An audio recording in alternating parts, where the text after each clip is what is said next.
Hello everyone, good morning. तो कैसे हैं आप सब? उम्मीद करती हूँ आप सभी बहुत अच्छे होंगे। मैं भी अच्छी हूँ, ठीक हूँ। और यहाँ पे देख सकते हैं ये मैं बाबू को तैयार कर रही हूँ, रेडी कर रही हूँ स्कूल जाने के लिए। तो एकदम से आराम से ये रेडी हो जाता है, मुझे पता ही नहीं था। अगर सच में मुझे पता होता ना तो मैं कुछ दिन पहले से स्कूल इसको भेज देती। मुझे अभी भी नहीं लग रहा था कि ये इतना आराम से और ख़ुद से बोलेगा कि मम्मा, मतलब सुबह उठता है ना तो बोलता है मम्मा स्कूल जाना है, स्कूल जाना है। मैं सोची भी नहीं थी कि ये इस तरह से स्कूल जाने के लिए रेडी हो जाएगा, तैयार हो जाएगा। तो जो भी होता है अच्छे के लिए होता है, जिसका हक कोई नहीं होता है उसका भगवान होता है। तो भले ही मुझे दिक्कत है, आप लोगों को देखने में लगता होगा कि हाँ इसको बहुत ही ज़्यादा दिक्कत है, लेकिन अब मुझे ऐसे ही रहने की आदत हो गई है। तो जो भी है, जैसा है, जैसे घर में मैं रहती हूँ, जैसा भी आप लोगों को दिखता होगा, कच्चा घर दिखता होगा, इधर उधर सामान फैला दिखता होगा, लेकिन जो भी है, जैसा भी है, मुझे ठीक लगता है। अब मैं इसी में रहने का आदत बना ली हूँ। अब मुझे यही अच्छा लगता है। जो भी है आप लोगों के नज़र में तो भले ही झोपड़ी होगा और एक रूम होगा, मतलब सोचने से लगता है कि हाँ कैसे रहती होगी 3 बच्चों को लेकर एक कमरे में, कैसे रहती होगी, उसी में खाना बनाना, उसी में। लेकिन जो भी होता है वो अच्छे के लिए ही होता है। और बात रही अकेले रहने की, तो दुख और तकलीफ़ देने वाले लोगों के साथ रहने से ज़्यादा अच्छा है कि हम अकेले ही रहें। तो यही सब है, ज़्यादा क्या बोलूँ। यहाँ पे देख सकते हैं तीनों बच्चे मेरे रेडी हो गए हैं और हस्बैंड अभी नहीं आए थे, मतलब वो फ्रेश हो रहे थे, ब्रश वगैरह कर रहे थे, बाथरूम में थे। तो मैं बोली कि चलो यहीं पे रुके रहो, तब तक नीचे से आवाज़ देंगे तब जाना। बाबू बहुत ही ज़्यादा खुश हो जाता है। यहाँ पे देख सकते हैं सुबह सुबह का टाइम है, बस थोड़ा सा दूध पिया है, कुछ भी खाना पीना नहीं चाहता है और स्कूल जाने के लिए बहुत ही ज़्यादा एक्साइटेड रहता है, बहुत ही ज़्यादा खुश रहता है। तो मैं बोल रही थी कि चलो फ़ोटो खींच देते हैं तुम लोगों का। तो ये लोग फ़ोटो के पोज़ में खड़े हैं और मैं फ़ोटो से ज़्यादा वीडियो लेना चाहती हूँ, क्योंकि वीडियो में शेयर भी हो जाता है, ब्लॉग में शेयर हो जाता है और वीडियो से हम फ़ोटो भी क्लिक कर सकते हैं। आराम से उसको स्टॉप करके हम फ़ोटो भी क्लिक कर लेते हैं। तो इसलिए मैं फ़ोटो से ज़्यादा वीडियो ही ले लेती हूँ। तो यहाँ पे देख सकते हैं बाबू कितना ज़्यादा खुश है। मैं इसको बोल रही थी डांस करो तो डांस कर रहा था। बहुत ही ज़्यादा खुश रहता है, पता नहीं क्यों स्कूल जाने के लिए इतना ज़्यादा ये एक्साइटेड रहता है, इतना ज़्यादा खुश रहता है। सुबह में ये सोकर उठता है ना तो मैं सोचती हूँ कि पता नहीं आज जाएगा कि नहीं जाएगा, लेकिन जब ये उठता है ना और स्कूल का नाम सुनता है तो ये फटाफट से उठ जाता है और जो भी होता है अपना फ्रेश हो जाता है अच्छे से। इसके बाद यहाँ पे मैं आ गई हूँ, एक तरफ चाय बना रही हूँ और दूसरी तरफ सब्जी बना रही हूँ। तो बच्चे स्कूल जा चुके हैं और अब मैं पड़ गई हूँ घर में अकेले। तो सब्जी में बना रही थी आलू और सोयाबीन का। आलू मैं सुबह में ही बॉईल कर ली थी, प्रेशर कुकर में चढ़ा दी थी बॉईल होने के लिए, क्योंकि आलू थोड़ा टाइम लगता है ठंडा होने में, इसलिए मैं सोकर उठी थी उसी टाइम में आलू चढ़ा दी थी। और आलू सोयाबीन का सब्ज़ी जो है ना वो फटाफट से बन जाता है। स्वास्थ्य को बहुत ज़्यादा पसंद है सोयाबीन, तो इसलिए मैं सोची कि चलो आज सोयाबीन का ही सब्ज़ी बना देती हूँ।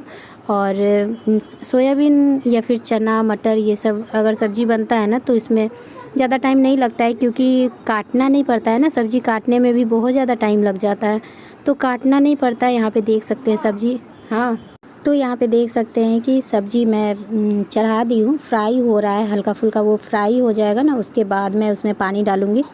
तो बीच बीच में ना बच्चे टोकते रहते हैं तो इधर उधर ध्यान चला जाता है, मतलब बच्चे रहते हैं ना घर में, तो इसलिए मैं वॉइस ओवर नहीं करती। बच्चे जब रात में सो जाते हैं ना तब मैं वॉइस ओवर करती हूँ, या फिर बच्चे स्कूल रहते हैं तो बीच में कुछ ना कुछ टोक टाक, मम्मा ये मम्मा वो करते ही रहते हैं। तो अभी बच्चे घर में हैं और मैं वॉइस ओवर कर रही हूँ। तो यहाँ पे ना मैं बैठकर चाय पी रही थी और पता है क्या सोच रही थी, मेरे मोबाइल में ना क्या दिक्कत हो गया है कि जब मैं कोई वीडियो डालती हूँ ना, हाँ बोलो ना, कहाँ जाए। तो सुबह सुबह जब मैं सोकर उठी ना, और ये चीज़ तो हर यूट्यूबर या फिर जो भी सोशल मीडिया पे होंगे वो तो करते ही होंगे ना। जैसे कि सुबह में सोकर उठे तो हम लोग अपना व्यूज़ चेक करते हैं, जो 1 दिन 2 दिन पहले अब वीडियो अपलोड किए हैं उस पर कितना व्यूज़ है, कितना लाइक है, क्या कमेंट है, ये सब देखते हैं। तो उसी तरह से मैं भी देखती हूँ, सुबह उठती हूँ तो सुबह सुबह उठी तो मैं अपना मोबाइल चेक की ना, तो मेरे वीडियो पे, शॉर्ट वीडियो पे या फिर लॉन्ग वीडियो पे जो भी है, मतलब बहुत ज़्यादा तो नहीं है लेकिन जो जो भी व्यूज़ है वो व्यूज़ से ज़्यादा लाइक दिख रहा था। मतलब व्यूज़ दिखता ही नहीं है, व्यूज़ कितना आता है, जो भी आता है 10 आता है, 15 आता है, 20 आता है, वो नहीं दिखता है। और हमेशा ऐसा होता है कि व्यूज़ से तो कम, मतलब देखते तो बहुत लोग हैं लेकिन लाइक सब लोग नहीं करते हैं। तो व्यूज़ कम रहता है और लाइक ज़्यादा रहता है। और हर वीडियो के साथ ऐसा हो रहा है, मतलब 3-4 दिन से मैं नोटिस कर रही हूँ कि मेरे मोबाइल में ख़राबी है, कि मेरे चैनल में ख़राबी हो गया है, कि क्या हो गया है समझ में ही नहीं आ रहा है। आप लोग भी देख सकते हैं कि मतलब जब मैं वीडियो अपलोड करूँगी ना तो उस टाइम में क्या होता है पता नहीं, बाद में सही दिखता है कि उस टाइम में मतलब बाद में भी गलत ही दिखता है, क्या होता है पता नहीं। ये मुझे समझ में नहीं आ रहा था कि ऐसा क्यों हो रहा है। पता नहीं मेरे साथ ही होता है कि सबके साथ होता है। और अगर आप लोग होंगे यूट्यूब पे, तो मतलब यूट्यूब पे या फिर किसी भी सोशल मीडिया पे, तो अगर आप लोगों के साथ ऐसा होता होगा तो प्लीज़ मुझे बताइएगा कमेंट करके, क्योंकि मुझे समझ में नहीं आ रहा है कि ये क्यों हो रहा है। हो सकता है शायद मेरा सस्ता मोबाइल है, इस वजह से भी हो रहा होगा। बहुत लोग क्या, अक्सर लोग तो जो भी वीडियो अपलोड करते हैं वो अच्छा मोबाइल रखते हैं, अच्छा कैमरा वाला, या फिर आईफोन हुआ या फिर अच्छे क्वालिटी का फ़ोन हुआ। लेकिन मैं जो भी फ़ोन यूज़ कर रही हूँ वीडियो बनाने के लिए, वो मेरा सिंपल सा बस जो बात करने के लिए मोबाइल होता है। और वो भी आजकल तो लोग ऐसा मोबाइल बात करने के लिए भी नहीं ख़रीदते हैं। मतलब कोई भी ये सोच के थोड़ी ना ख़रीदता है मोबाइल की सिर्फ मैं बात करूँगी। तो हो सकता है कि कम दाम का मोबाइल है, इस वजह से भी हो सकता है मेरा कि इस तरह से हो रहा होगा। तो वही मैं चाय पीते पीते बैठकर सोच रही थी कि इंसान को जीने के लिए ना पैसा भी ज़रूरी होता है, पैसा भी ज़रूरी होता है, पैसा ही ज़रूरी नहीं होता है, क्योंकि कहीं कहीं और कभी कभी पैसा भी काम नहीं आता है। तो इसीलिए मैं बोल रही हूँ, मेरी सोच ये है, मेरी ऐसी ही सोच है कि पैसा भी ज़रूरी होता है। और मैं ऐसा इसलिए बोल रही हूँ क्योंकि अगर मेरे पास भी पैसा रहता तो मैं भी महंगा मोबाइल ले लेती और ये सब प्रॉब्लम नहीं आती। महंगा से महंगा मोबाइल ले लेती, आईफोन, ये सब जो भी हो। खैर ये सब मेरा सपना कब पूरा होगा मुझे भी नहीं पता है। तो यहाँ पे देख सकते हैं बच्चे स्कूल से आ गए हैं, मेरा खाना पीना बन गया है। और आलू सोयाबीन का मैं सब्ज़ी बनाई थी ना, तो वो अच्छा नहीं बना था, इसलिए मैं चने के दाल का जो कचरी था ना वो मैं बना ली, ताकि थोड़ा सा टेस्ट अलग हो जाए। और सिर्फ सब्ज़ी मैं बनाती भी नहीं हूँ, कुछ ना कुछ मैं बनाती ही हूँ। अगर मैं कचरी नहीं बनाती तो फिर मैं चिप्स तल लेती, तो 1-2 चीज़ रहता है तो मुझे अच्छा लगता है। तो यहाँ पे मेरा खाना पीना हो गया था, मैं खाना खा ली थी। उसके बाद मेरा भाई लेकर आ गया था बना हुआ चिकन, मम्मी भिजवा दी थी, तो वो मैं स्वास्ति को खिला रही हूँ, चिकन और चावल। मुझे पहले पता होता, मतलब कि सुबह में अगर मम्मी बता देती कि चिकन भिजवाएंगे तो मैं सब्ज़ी बनाती भी नहीं। तो यहाँ पे मैं स्वास्ति को खिला रही हूँ चावल और चिकन, बाबू को खिला रही हूँ रोटी। और चिकन का जो ग्रेवी होता है उसमें डुबा के, चिकन नहीं खाता है बाबू। और सात्विक नहीं खा रहा है, वो बेड पे खेल रहा है शायद, तो उसका डिमांड था कि रोटी और चिकन खाएंगे, तो रोटी नहीं था। सुबह में मैं बनाई थी बच्चों का नाश्ता, तो वो मैं 2 बचा हुआ था तो बाबू को खिला रही थी। तो इसको मैं जब खिला दूँगी, स्वास्थी को खिलाने के बाद मैं बनाऊँगी रोटी, तब सात्विक खाएगा रोटी और चिकन।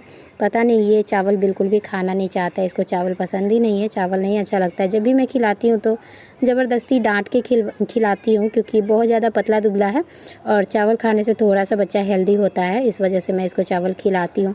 लेकिन आज बिल्कुल भी खाना नहीं चाह रहा था, तो मैं बोली कि ठीक है मैं इसको खिला देती हूँ, बाबू को खिला देती हूँ, उसके बाद मैं रोटी बनाऊँगी, तब तुम रोटी और चिकन खाना। तो यहाँ पे मैं बच्चों को खिला ही देती हूँ। ये ना क्या करते हैं कि एक तो मुझे गरम खाने का आदत है, और बच्चों को भी मैं सोचती हूँ कि गरम ही खाना दूँ। लेकिन इन लोगों को अगर मैं दे दूँगी ना कि लो खुद से खाओ, तो ये लोग क्या करेंगे कि टीवी देखते देखते, मतलब मुझे खुद ही देखने में अजीब लगता है कि गरम खाना मैं देती हूँ और ये लोग टीवी देखते देखते, मोबाइल देखते देखते खाना को ठंडा कर लेते हैं, तो फिर अच्छा नहीं लगता। और उसके बाद बोलते हैं कि मम्मा नहीं खाना है, अच्छा नहीं लग रहा है। तो इसलिए मैं सोचती हूँ कि चलो फटाफट से मैं खिला देती हूँ। और खाना खाने के बाद, बच्चों को खाना खिलाने के बाद मैं थोड़ा सा रिलैक्स होने के लिए बेड पे आ जाती हूँ। सोती तो मैं हूँ नहीं, बस झूठ मूठ का नाटक करती हूँ बच्चों को सुलाने के लिए, कि मतलब मैं आँख बंद करूँगी ना तो बच्चे भी धीरे धीरे करके सो जाते हैं, क्योंकि थके तो ये लोग रहते ही हैं। सुबह के 6 बजे उठते हैं तो थके तो रहते ही हैं, और जैसे ही बेड पर लेटते हैं वैसे ही इन लोगों को भी नींद आ जाता है। तो देख सकते हैं कैसे कैसे तीनों सो रहे हैं, जिधर मन किया उधर सो गए हैं। और अब मैं उठूँगी तो अब मैं कुछ कुछ करूँगी, जैसे कि बाहर से कपड़ा लाना है और जो भी खाना पीना का बर्तन है वो सब धोना है। और इन लोगों को आज खाने का मन था पिज़्ज़ा, तो कभी कभी बच्चों का भी मैं डिमांड पूरा कर देती हूँ। ऐसा नहीं है कि बच्चे किसी चीज़ के लिए रटते रहते हैं तो मैं इन लोगों को नहीं दिला देती हूँ। तो ये सब जब बच्चों को कुछ भी खाने पीने का मन करता है ना, तो हस्बैंड के साथ मैं जाती हूँ। और हस्बैंड को बिल्कुल भी पसंद नहीं है कि बच्चे कुछ भी खा रहे हैं पी रहे हैं तो उसका फ़ोटो क्लिक करो और वीडियो क्लिक करो, तो इसीलिए मैं नहीं ले पाती हूँ और शेयर नहीं कर पाती हूँ। तो यहाँ पे मैं आई थी बच्चों के साथ अकेले, हस्बैंड नहीं आए थे और मुझे नहीं पता था कि इस रेस्टोरेंट में पिज़्ज़ा नहीं मिलेगा, क्योंकि इस रेस्टोरेंट में पिज़्ज़ा छोड़ के और जितना भी फ़ास्ट फूड होता है, मतलब जो भी होता है सब कुछ मिल रहा था, बस पिज़्ज़ा नहीं मिल रहा था। तो फिर हम लोग बैठ गए थे यहाँ पे आके, पानी वगैरह सब कुछ आ गया था, बच्चे भी बैठ गए थे, फिर मैं भी बैठ गई थी। उसके बाद जब वेटर से मैंने पूछा तो वेटर ने कहा कि नहीं, पिज़्ज़ा नहीं मिलता है। तो फिर मुझे उठकर जाने में अच्छा नहीं लग रहा था यहाँ से, तो फिर मैंने बच्चों को बोला कि चलो आज कुछ भी खा लो और पिज़्ज़ा फिर किसी दिन देखा जाएगा। और इतना दूर में कहीं भी पिज़्ज़ा हट या फिर ऑप्टिमो पिज़्ज़ा या फिर जो भी मैकडॉनल्ड होता है, ये सब नहीं है अगल बगल, और कहीं होगा भी तो मुझे पता नहीं है, क्योंकि मैं मार्केट में जाती हूँ ना तो उधर ही बच्चों को खिला देती हूँ। तो कलमबाग चौक का, मतलब मेरे ससुराल की तरफ का मुझे आइडिया नहीं था, तो इसलिए थोड़ा सा गड़बड़ हो गया। खाने गई कुछ और खा कर आ गई कुछ। बाबू तो वो भी नहीं खा रहा था। और फ्रेंच फ्राई इन लोगों को मैं कितना बार बना के खिलाई हूँ, लेकिन ये बोलते हैं नहीं मम्मा तुम तो आलू को फ्राई कर देती हो, आलू को फ्राई कर देती हो। और सेम टू सेम ऐसा ही वहाँ पे मिला, तो ये लोग एकदम चाव से खा रहे थे आराम से। इसके बाद मैं आ गई फिर से घर पे, और घर पे मतलब सुबह का तो सब्ज़ी एकदम से बेकार हो ही गया था। सोयाबीन का सब्ज़ी बिल्कुल भी अच्छा नहीं बना था। तो फिर मैं सोच रही थी कि चलो अभी अच्छा सा टेस्टी सा कोई सब्ज़ी बना लेती हूँ, सब्ज़ी और रोटी हो जाएगा। तो देख सकते हैं बहुत सारा टमाटर, बहुत सारा प्याज मैं कट की हूँ और मैं सब्ज़ी बना रही हूँ खीरा का। तो खीरा का भी सब्ज़ी सेम टू सेम उसी तरह से बनता है जैसे लौकी का सब्ज़ी बनता है, और बहुत ही ज़्यादा टेस्टी लगता है। बनने के बाद बिल्कुल भी नहीं लगेगा कि खीरा का सब्ज़ी बना है कि लौकी का सब्ज़ी बना है। बहुत ही ज़्यादा टेस्टी लगता है, बच्चों को भी बहुत ज़्यादा पसंद है। तो यहाँ पे देख सकते हैं। और ये मैं मसाला वाला बना रही हूँ, तो जो भी होता है फ़ौरन होता है, पहले वो डाल दी हूँ, उसके बाद आलू फ्राई कर दी, उसके बाद प्याज फ्राई कर दी हूँ। सारा फ्राई हो गया है, उसके बाद जो भी बेसिक मसाला होता है वो सब मैं डाल दी हूँ। टमाटर डाल दी हूँ, टमाटर डाल के भी पका ली हूँ अच्छे से, और एक सीटी भी लगा ली हूँ ताकि आलू अच्छे से गल जाए। उसके बाद मैं इसमें डाल दी हूँ खीरा सबसे लास्ट में, उसके बाद नमक वगैरह ये सब डाल के, और हल्का सा थोड़ा सा पानी डालूँगी क्योंकि रोटी के साथ खाना है। तो सब्जी में मैं पानी डाल के चढ़ा दी हूँ 2 सीटी देने तक। 2 सीटी देगा तब तक मेरा इधर रोटी भी बन जाएगा, क्योंकि बहुत ज़्यादा रोटी नहीं बनता है। 4 रोटी मैं खुद के लिए बनाती हूँ और 2 रोटी दोनों बच्चों के लिए, 1 रोटी बाबू के लिए। तो टोटल मिला के हो गया 5 और 4 9 रोटी हो गया। 9 या 10 रोटी ऐसे करके बनाती हूँ।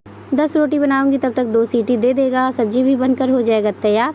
और उसके बाद मैं उसमें डालूँगी धनिया पत्ता। धनिया पत्ता डालने के बाद भी मैं थोड़ी देर के लिए गैस पे चढ़ाती हूँ, क्योंकि कच्चा धनिया पत्ता का स्वाद मुझे पसंद नहीं है। धनिया पत्ता डालने के बाद भी मैं थोड़ी देर के लिए सब्ज़ी को पकाती हूँ, उसके बाद मुझे अच्छा लगता है। तो हो गया यहाँ पे मैं आज का ब्लॉग आप लोगों के साथ शेयर की हूँ, सुबह से लेकर रात तक का। और कभी कभी मुझे खुद का ब्लॉग देखकर भी आश्चर्य लगता है कि इतना सारा काम जो है वो मैं की हूँ, और ब्लॉग में मैं बहुत ज़्यादा शेयर नहीं कर पाती हूँ। मतलब एक एक जो बारीकी से होता है छोटा छोटा काम सब, वो सब मैं नहीं शेयर कर पाती हूँ। फिर भी मुझे लगता है कि मैं बहुत कुछ शूट कर लेती हूँ और बहुत कुछ कर लेती हूँ। मतलब मानो ना कि 10% मैं ब्लॉग में शेयर कर पाती हूँ। जितना मैं काम करती हूँ ना, इसमें मैं बर्तन धोने का दिखाई हूँ, ना कपड़ा फोल्ड करने का दिखाई हूँ, ना कपड़ा धोने का दिखाई हूँ, ना बच्चों का नाश्ता सुबह में बनाई हूँ वो सब दिखाई हूँ, कुछ भी नहीं दिखाई हूँ। तब जाकर मेरा जो ब्लॉग है ना वो इतना लंबा चौड़ा बन जाता है। और लंबा चौड़ा मैं बनाने का सोचती नहीं हूँ। मैं सोचती हूँ कि अब मैं सोच रही हूँ कि 7 मिनट 8 मिनट का ही ब्लॉग बनाऊँ, लेकिन फिर भी अब आदत हो गया है ना, जो भी बोलना रहता है वो 7 मिनट 8 मिनट में नहीं बोल पाती हूँ, इसलिए मुझे थोड़ा सा लंबा ब्लॉग बनाना पड़ता है। तो यही है, यहाँ पे देख सकते हैं सब्ज़ी कितना ज़्यादा टेस्टी लग रहा है, बहुत ही ज़्यादा अच्छा लगता है सब्ज़ी। इस तरह से जो खीरा का सब्ज़ी बनता है ना, बहुत ही ज़्यादा अच्छा लगता है, बच्चों को भी बहुत ज़्यादा पसंद आता है। तो हो गया आज का मेरा काम ख़त्म यहीं पे, और अब हम लोग का हो जाएगा खाना पीना, तीनों माँ बेटा का खाना पीना हो जाएगा। उसके बाद मैं चले जाऊँगी सोने। तो आज का ब्लॉग मैं यहीं पे एंड करती हूँ। वीडियो अगर थोड़ा भी पसंद आए तो प्लीज़ वीडियो को लाइक शेयर और सब्सक्राइब ज़रूर कर दीजिएगा। मिलती हूँ नेक्स्ट ब्लॉग में, एक नए ब्लॉग में, एक अच्छे से ब्लॉग में। तब तक के लिए बाय बाय।